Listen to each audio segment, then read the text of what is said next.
Os meninos que passam por Cotia chegam com um aviso. A grande consagração aqui em Cotia é ver os meninos no profissional atuando em alto nível, já disputando para ser titular. O menino de Cotia faz o seu gol!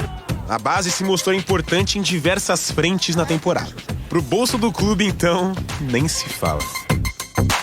E o São Paulo já tinha um valor previsto nesse orçamento para a venda de jogadores. Esse valor está muito próximo de ser atingido e o São Paulo muito provavelmente vai superar esse valor com as últimas vendas. Matheus Alves foi o primeiro nesse ano. Com apenas 17 jogos no profissional, o meia foi vendido ao CSKA da Rússia por 38 milhões de reais. Lucas Ferreira é outro. O atacante viajou à Ucrânia e foi anunciado pelo Shakhtar Donetsk por 50 milhões de reais. Desde 2021, pelo menos 18 jogadores formados aqui em Cotia foram vendidos antes de completarem 50 jogos pelo time profissional. Essa postura da diretoria pode ser explicada por um senso de urgência financeira que aflige o clube. A dívida é de quase R$1 bilhão. É nesse cenário que o diretor de futebol do clube, Carlos Belmonte, veio a público dizer que o São Paulo precisaria apertar o cinto.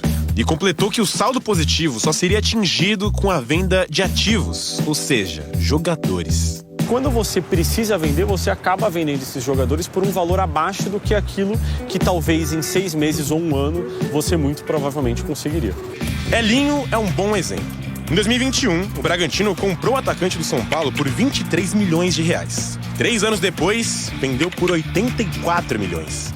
Com um recorde de arrecadação no ano passado, além da premiação robusta da Copa do Brasil em 2023, fica a pergunta: como o São Paulo chegou nessa situação? O São Paulo, para bem na verdade, acaba investindo mal.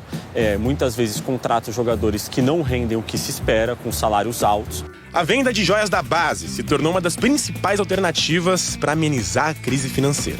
É uma tendência. Se subiu para o profissional, é bom fazer as malas. Fala, nação! A Foot Fanatics é uma loja completa de camisas e artigos do São Paulo, e agora é parceira oficial do canal Família Tricolor News. No site você encontra os últimos lançamentos, camisas históricas, agasalhos, bonés, garrafas e tudo que um verdadeiro São Paulino precisa para mostrar orgulho de ser tricolor. Não perca mais tempo em adquirir produtos de qualidade e ainda ajudar o seu time do coração. Clique agora no link abaixo ou aponte a câmera do seu celular para o QR Code ao lado e mostre o seu amor pelo maior clube do Brasil. O Morumbi está sabotando a Barra Funda porque eles querem só pensar na parte financeira. Mas não ganhar a Libertadores, não seria um contrassenso com relação ao São Paulo? Ganhar uma fábula de dinheiro ganhando a Libertadores? Por que o São Paulo teria uma sabotagem na conquista de uma possível conquista da Libertadores? Por que o São Paulo sabotaria se o São Paulo ganharia mais de 200 milhões de imediato? Só com a conquista da Libertadores. Por que, se o pensamento é financeiro, o São Paulo abriria mão de 200 milhões de reais? Fora o Super Mundial de 2029. Atratividade de patrocinador, aumento de receita por conta das conquistas e premiações, público, garantia de jogar uma Recopa no ano que vem, mais uma chance de título e conquista, além de ir para o Super Mundial, que também é uma garantia financeira para 2029. Qual é a lógica financeira de você abrir mão e sabotar isso se você ganha dinheiro falando isso? Eu não consigo entender. Isso foi o que o Tito mandou, eu vi, ele fez em live ontem no UOL, tá aí para todo mundo assistir. Então, assim, o Tito me mandou falando assim: você acha que faz sentido isso? Gente, tô compartilhando aqui com vocês. Não faz sentido. Só de ganhar a Libertadores com diferença do vice são 100 milhões. Aí você entra com a premiação do Superbet, disputa da Recopa, Mundial de Clubes, garantia de Libertadores no ano que vem entrando na fase de grupos, garantia de Super Mundial. Se você somar tudo, você está falando aí de, sei lá, 400 milhões todo. Porque eu estou contando aqui com o Super Mundial de Clubes também. Bota tudo aí, você está falando de 350, 400 milhões de reais. Quem em sã consciência vai sabotar o futebol por conta do dinheiro e vai abrir mão de 350 milhões de reais? Lucas Oliveira falando aqui uma coisa inteligentíssima. Jogadores se valorizariam com título. Óbvio. Gente, eu entendo que de repente o Arnaldo estava no calor da emoção, no calor do clima, mas falar que existe uma sabotagem no futebol por conta do financeiro e ao mesmo tempo você abrir mão de 400 milhões de reais, Não faz sentido, lógico. Guilherme Folgaroli, Zanca, e o Oscar? Estará bem até as quartas? Poucos jogos até lá para ganhar ritmo. Guilherme, o lance do Oscar é condicionamento físico, realmente. Ele está se recuperando bem, porque o lance dele é repouso, por conta da fissura que ele teve na vértebra, na queda das costas. Ele já está melhorando. Muito provavelmente, pelo que eu ouvi, a partir de semana que vem, ele já possa começar a correr no campo. Vamos ver se esse assunto vai ser confirmado. Ele vai fazer, obviamente, uma ressonância lá, tomografia, sei lá o que, eu sempre esqueço o nome. É um negócio que eu já passei também quando caí de moto. Você tem que ficar de repouso, depois que você fica livre, aí você só pega condicionamento físico. O lado bom é que não é nada ligamentar, muscular, etc. Ele só precisa pegar condicionamento. E o Oscar é leve, é um jogador leve. Ah, mas ele é um jogador mais velho. O Oscar nunca teve problemas de recuperação, porque ele é um jogador leve que se cuida. O problema maior dele realmente foi o impacto nas costas. Eu não acho que ele demore muito para pegar condicionamento. Mesmo que ele não vá jogar na altitude, eu imagino que para o jogo de volta no Morumbi ele vai estar pronto. Mas eu ainda acho que ele vai estar pronto para o jogo de ida contra a LDU, tá bom? Outra informação, o Wendel, o Arboleda e o Caleri estão correndo. O Wendel é o que tem mais possibilidade de estar próximo a ser relacionado para os próximos jogos. Não sei se ainda contra o Atlético Mineiro, mas muito possivelmente já para o Cruzeiro na outra semana. O Arboleda talvez, o Caleri sem chance de estar jogando, como a gente já falou, no máximo aí, talvez, numa hipótese mais remota, uma semifinal. Mas o mais certo mesmo é que ele estivesse disponível para uma final de Libertadores, ainda sem confirmação também sobre as coisas, beleza? Vamos falar aqui sobre o assunto sabotagem no futebol, que eu deixei por último aí ontem. Por que esse assunto sabotagem no futebol? Ontem nosso amigo Tito, que também é do grupo de membros, já participou até de live com a gente, ele mandou um vídeo do Arnaldo Ribeiro falando com o Éder Traschini, com o Renan, que esteve até aqui com a gente no canal, falando com os meninos aí, sobre ele entender que existe uma sabotagem do Morumbi no futebol da Barra Funda. Aí eu conversei com algumas pessoas do São Paulo sobre isso, e ele falou o seguinte: para o São Paulo é melhor não ser campeão e ser vice e naufragar na competição do que ser campeão. E aí eu fui tentar entender a linha de raciocínio dele com relação a isso. Aí ele falou assim: é melhor para o São Paulo que o São Paulo não ganhe Libertadores, porque financeiramente tem que pagar a premiação, tem que fazer um monte de coisa. Pessoal, vamos fazer uma conta aqui. Vou só fazer uma conta aqui para vocês entenderem, para poder fazer, para vocês verem que isso aqui é um argumento, com todo respeito ao Arnaldo, mas eu acho que ele deu uma surtada com relação a isso. Só para vocês entenderem, a premiação do campeão da Libertadores é de 136 milhões de reais. A premiação de um vice-campeão é de 39. São 100 milhões de diferença. Não existe premiação de jogador, técnico, comissão técnica, de ninguém que chegue a nem um terço disso. Então não adianta, eu estou chutando alto, não existe isso. O São Paulo nunca vai deixar abrir mão de receber 100 milhões de premiação numa conquista de Libertadores. Uma vaga direta na fase de grupos do ano que vem, que também é mais grana, que vocês sabem. Disputa de Recopa, com estádio cheio, premiação. Premiação da Superbet. Premiação dos outros patrocinadores. Marketing. Gravar nome na história. Ida para o Mundial de Clubes. Eu juro, eu vi ontem. Pausa de 5 segundos para pedir a sua ajuda ao nosso canal com o seu like e se inscrever se ainda não for um inscrito. A nossa pauta por aqui no nosso Boletim da Manhã, já falando de Pablo Maia. Pablo Maia, que teve a sua renovação anunciada pelo São Paulo Futebol Clube. Nessa sexta-feira, a renovação do Pablo Maia foi anunciada até dezembro de 2029. O antigo vínculo do jogador com o tricolor paulista era até dezembro de 2027. As negociações para que o contrato do volante fosse renovado começaram ainda no período de recuperação de uma grave lesão no tornozelo direito, que tirou o Pablo de ação por 2 meses ainda nessa temporada. Cria de Cotia, o Made in Cotia, o Pablo Maia está no São Paulo desde 2017 pelo São Paulo. Foi campeão paulista, foi campeão da Copa do Brasil, da Supercopa do Brasil, mas em 2 momentos diferentes teve graves lesões que impediram uma sequência maior no time titular.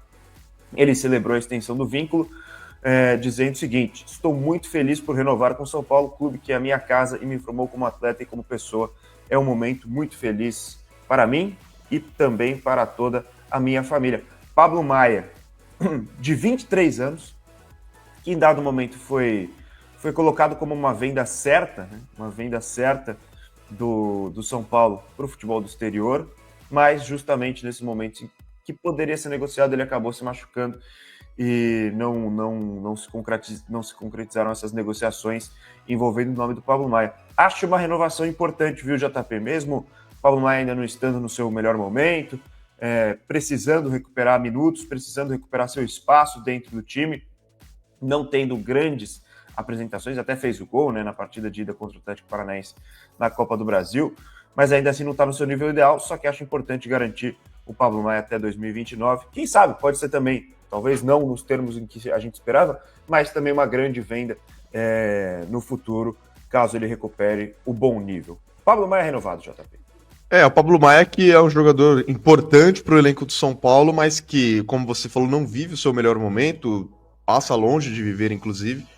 Perdeu um pouquinho de espaço porque Marcos Antônio e Bobadilla cresceram muito, então tanto o Pablo Maia quanto o Alisson começaram a perder mais espaço. O Alisson ainda começou a ganhar a vaga ali de meio armador do time do São Paulo, jogar um pouquinho mais avançado por conta da lesão do Oscar, mas logo também o Rodriguinho começou a tomar posse ali do meio de campo do São Paulo.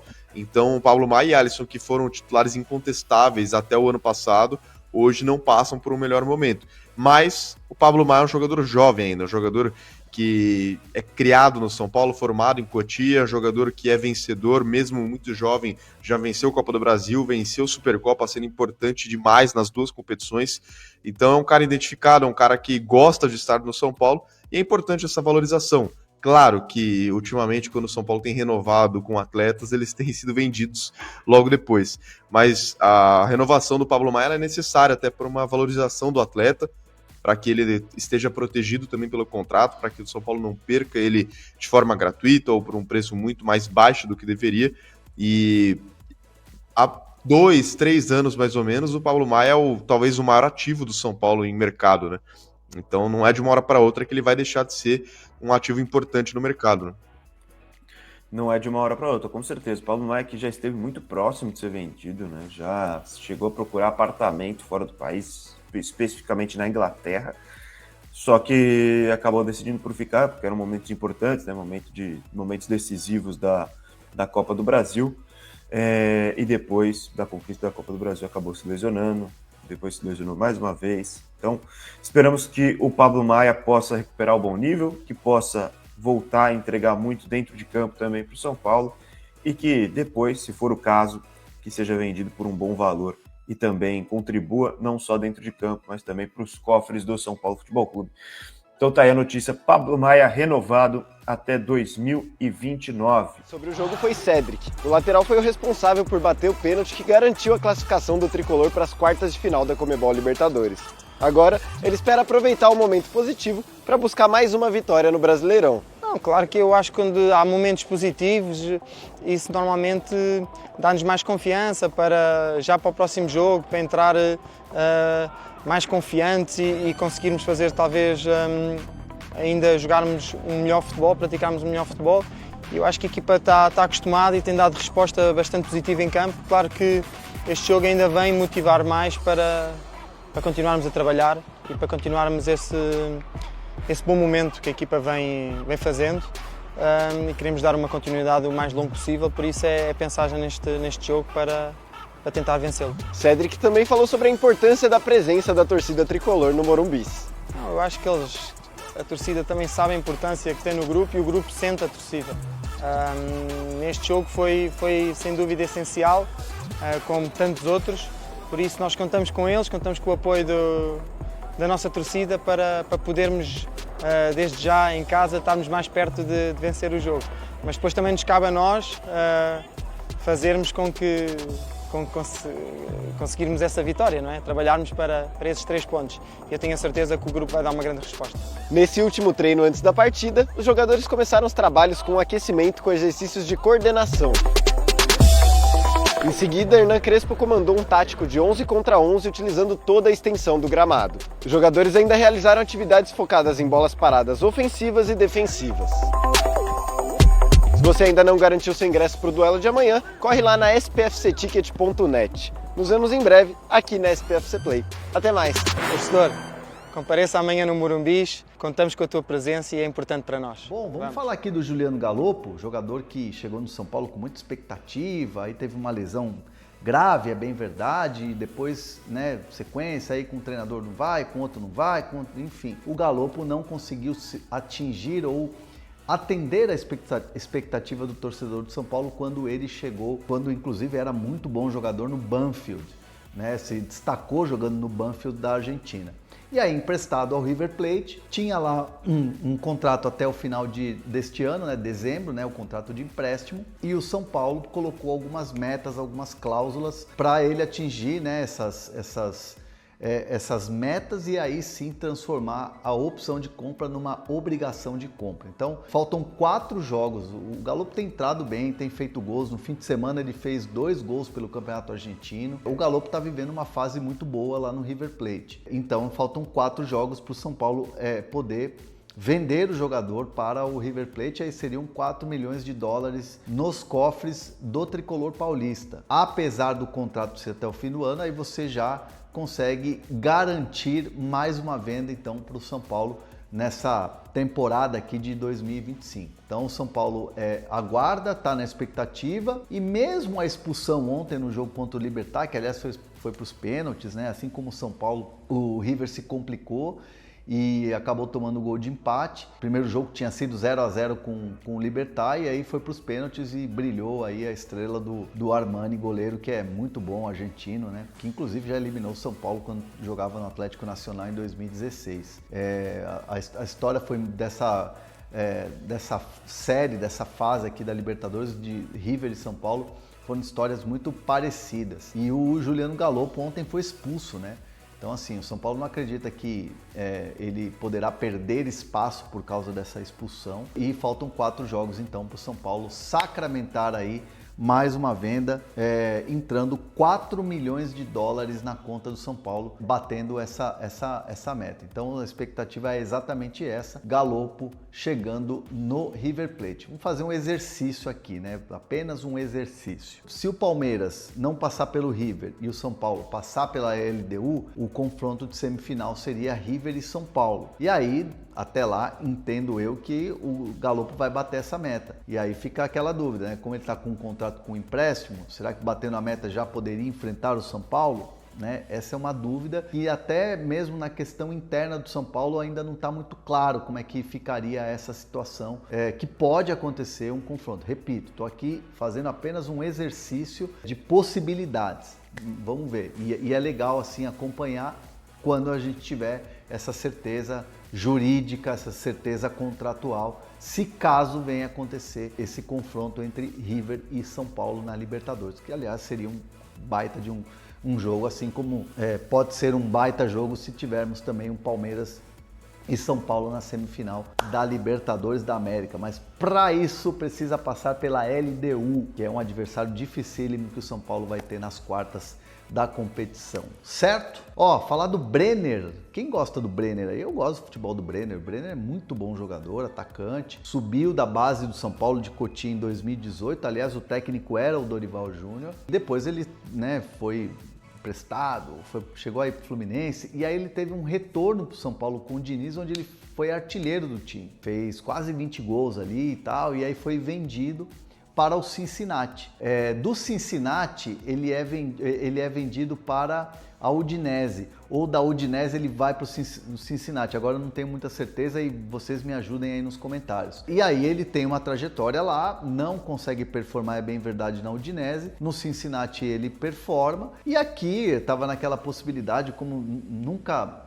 o Brenner nunca jogou de 9, né, no futebol italiano lá na Udinese, não estava sendo utilizado, estava sendo utilizado mais como um meia, o jogador vindo por trás, armando o time, tipo o que o Luciano faz, ou fazia, né, muito com o Zubeldia.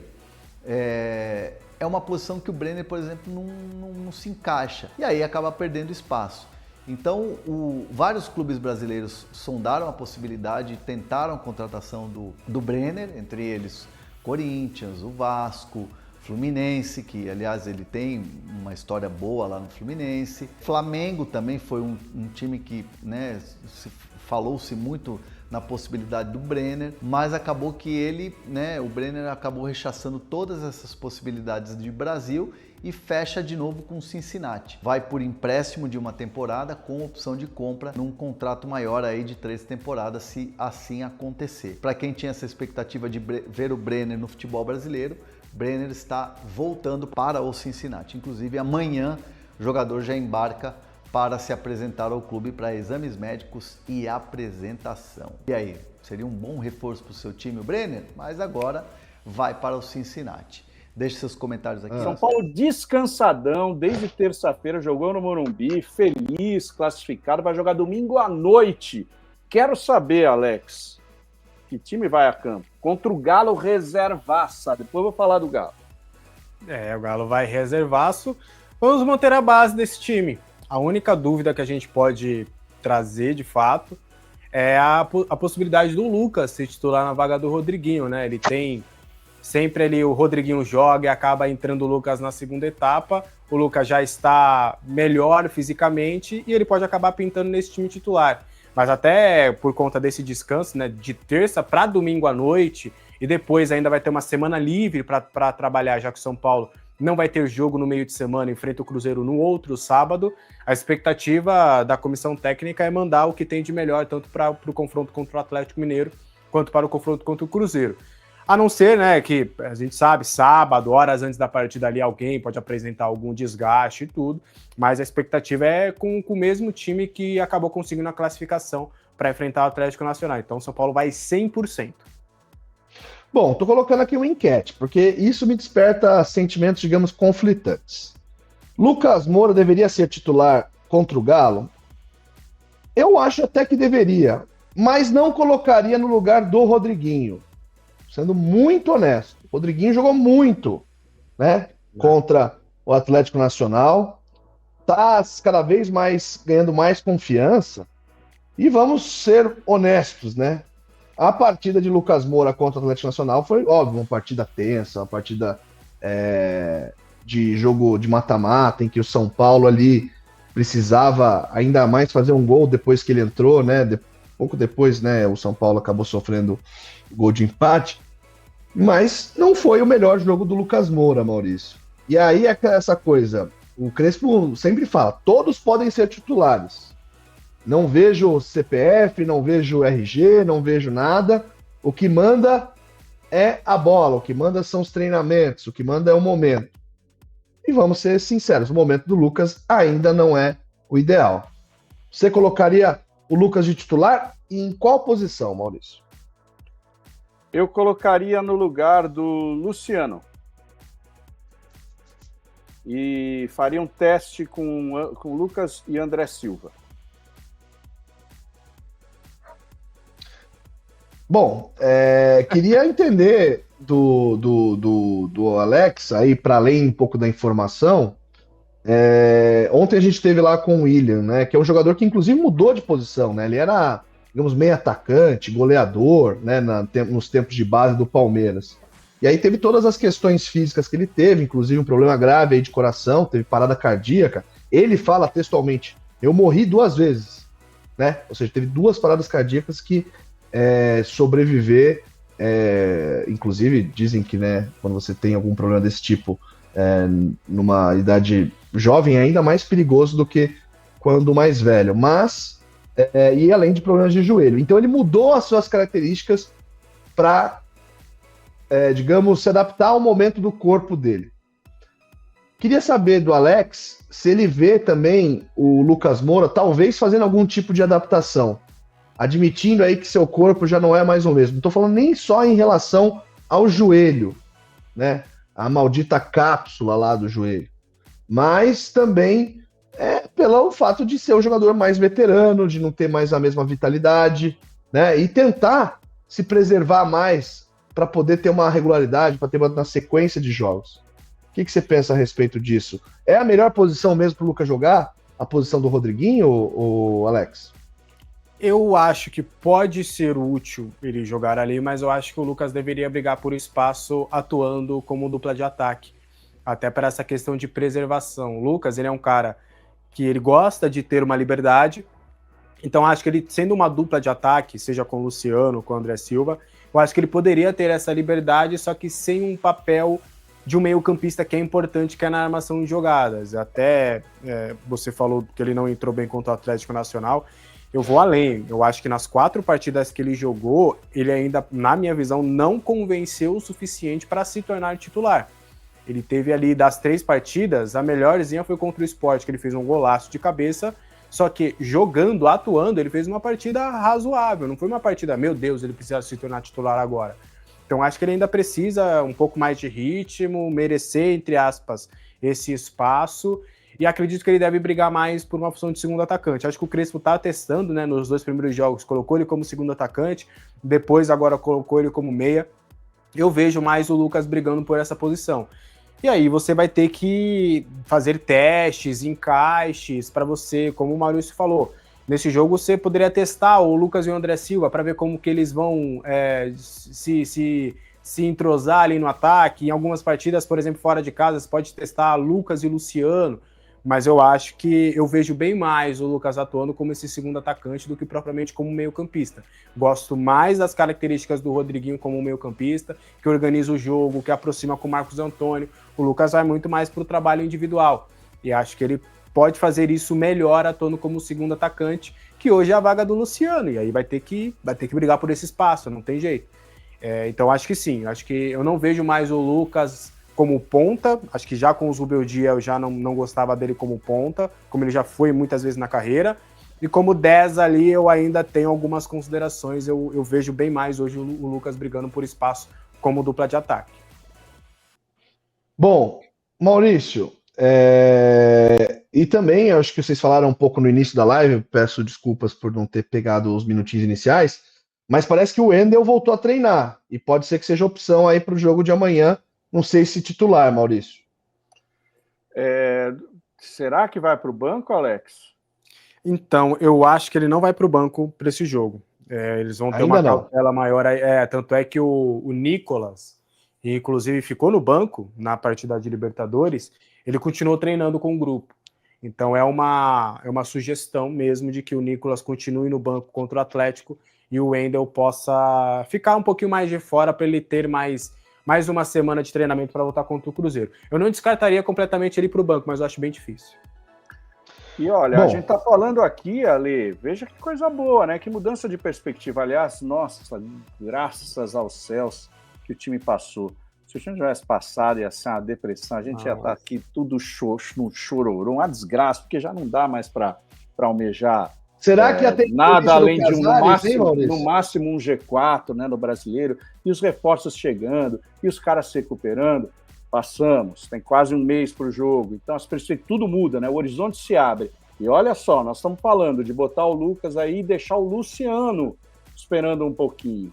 Nós temos o Lucas para entrar, a gente tem o Ferreirinha, o Henrique, vamos chamar ele só de Henrique, né? Henrique do Carmo, pô, parece uma coisa meio, né? Sei lá, né? O ministro Henrique do Carmo, né? O Henrique para entrar, tem o Luca que está voltando também para o ataque, o Ferreirinha já falei, e fora esses dois aí que precisam mostrar serviço, né? O Tapia e o Dineno. Então vamos lá. Ó, gostei disso. Vamos mexer aqui. Inclusive, nós não temos mais o Lucas Ferreira, então vou botar só Lucas, né? Não tem mais Lucas Ferreira, pode ser só Lucas, certo, Maurício? Pode. E daí, que mais? Pro meio campo, ó, o Bobadilha e o Marcos Antônio são os titulares, mas nós temos o Pablo Maia, aí temos o Alisson, temos o Luan de volta, aí mesmo o Negruti tá ali.